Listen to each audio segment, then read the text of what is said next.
எனக்கு ஏற்பட்ட ஆபத்துக்கு காரணம் யாருன்னு தெரியும். உங்க ஃபேவரட் சீரியல்ஸ் இனி டிவிக்கு முன்பே சன் நெக்ஸ்ட் ஆப்ல. அண்ணே, எனக்கு என்னமோ சந்தேகமா இருக்கு. இதுல ஏதோ உள்குத்து இருக்கோன்னு எனக்கு தோணுது அண்ணி. அத்தை, கொஞ்சம் பொறுமையா இருங்க.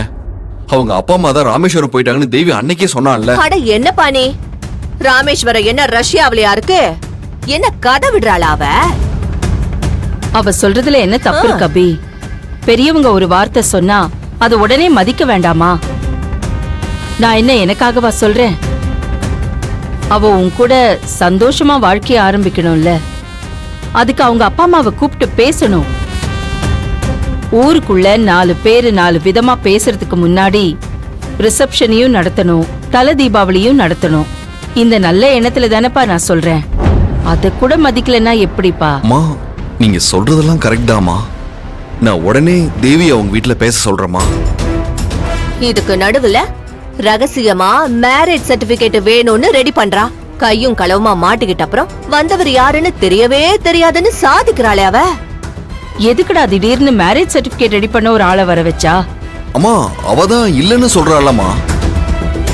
அட, வந்தவர் தான் அவ பேரை தெளிவா சொல்றாரே. அட்ரஸ சொல்றாரு, அவ மாசமா இருக்கா கர்ப்பமா இருக்கான்னு தெளிவா வேற சொல்றாரு. அப்புறம் எப்படி அவரை நம்பாம இருக்க முடியும்? அண்ணி நீங்க சொல்லுங்க. அத்தை, அவ எதுக்கு மேரேஜ் சர்டிபிகேட் ரெடி பண்ணணும்? அபி, நான் ஒரு உண்மையை சொல்லட்டுமா? அப்புறம் நீ வருத்தப்படக்கூடாது. அண்ணி, அப்புறம் நீங்களும் என்ன திட்டக்கூடாது. இந்த குடும்பத்துடைய சொத்தை வாங்குறதுக்காக தான். என்ன பேசுற நீ சுபத்ரா? ஆமா அண்ணி, பேப்பர்லாம் நீங்க படிக்கிறது இல்லையா? மீடியா நியூஸ் எல்லாம் நீங்க பாக்குறது இல்ல?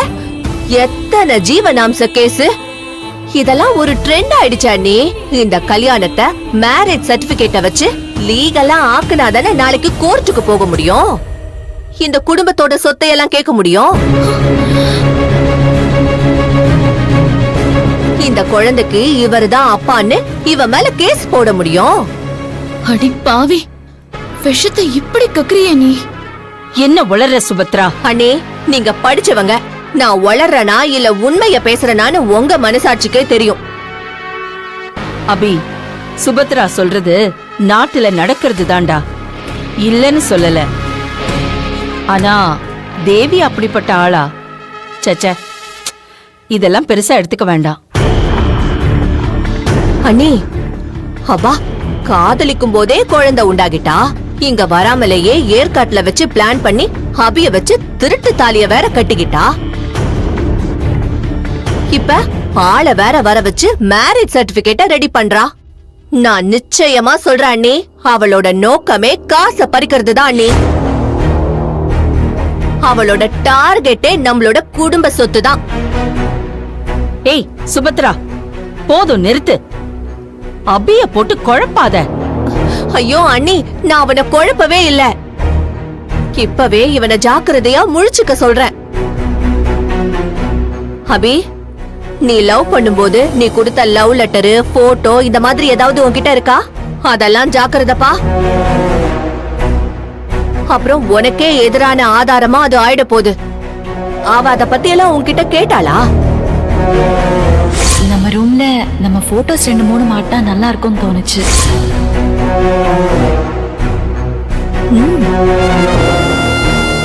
என்னாச்சுப்பா? கேட்டிருப்பா. அவ கேட்க கூடியவதான். அபி, ஜாக்கிரதை. அதையெல்லாம் தப்பி தவறி கூட அவகிட்ட குடுத்துறாத. அவ பணத்துக்காக தான் உன்கிட்ட வந்திருக்கா. நம்மளோட சொத்தெல்லாம் வாங்குறதுதான் அவளோட நோக்கமே. அத்தை, தேவி அப்படிப்பட்ட பொண்ணு இல்ல அத்தை. உண்டா இல்லையான்னு அவளை தீர விசாரிச்சாலே தெரியும். தேவைப்பட்டா போலீஸ வச்சு கூட விசாரிக்கலாம் அண்ணி. அப்பதான் உண்மை என்னன்றது வெளியில வரும். நிறுத்துங்க. சத்யாவரா? என்ன பேசிட்டு இருக்கீங்க நீங்க?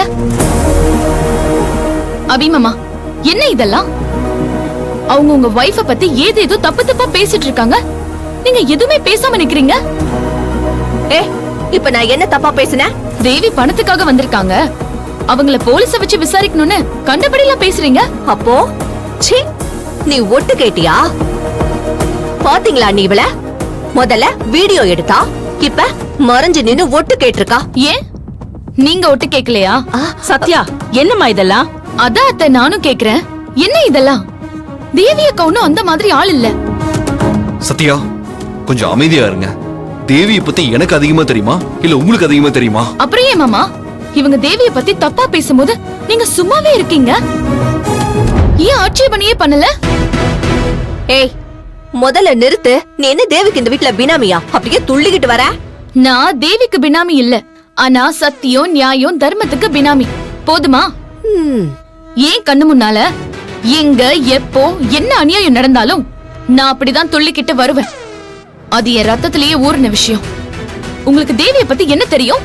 அவங்க பணத்துக்காக குடும்ப சொத்துக்காக தான் வந்திருக்காங்கன்னு ஈவருக்குமே இல்லாம கூசாம பழி போடுறீங்க. அத்தை, நீங்களும் அதை வேடிக்கை பாக்குறது எனக்கு மனசுக்கு ரொம்ப கஷ்டமா இருக்கு அத்தை. சத்யா, கொஞ்சம் பொறுமையா இரு.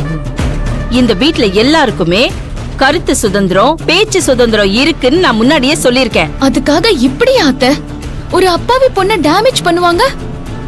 இவங்க வாய்க்கு வந்தபடி பேசுறாங்க. தேவி அக்கா பாவம் அத்தை, தொலைஞ்சு போன அவங்க வாழ்க்கைய சந்தோஷத்தை தேடி வந்திருக்காங்க.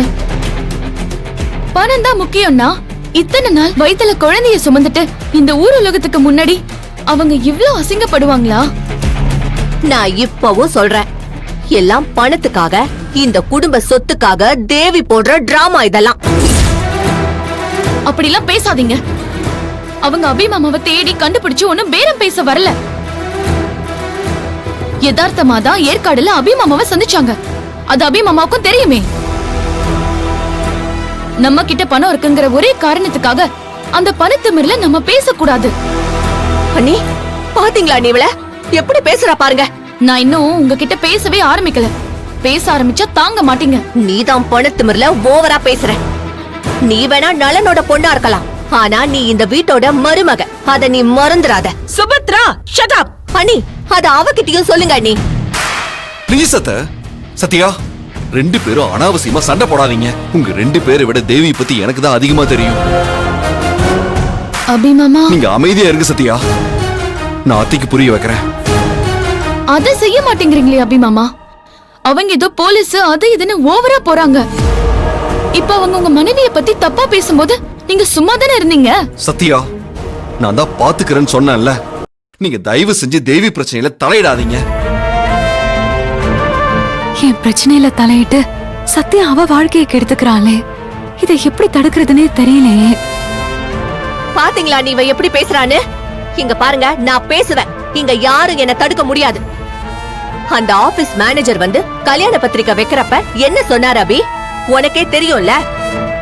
அவங்க பையன் லவ் பண்ண பொண்ணு பணத்துக்காக பிளாக்மெயில் பண்ணுச்சு. கடைசியில போலீஸ் கிட்ட சொல்லி அவ வாய அடைச்சிட்டோன்னு சொன்னாருல.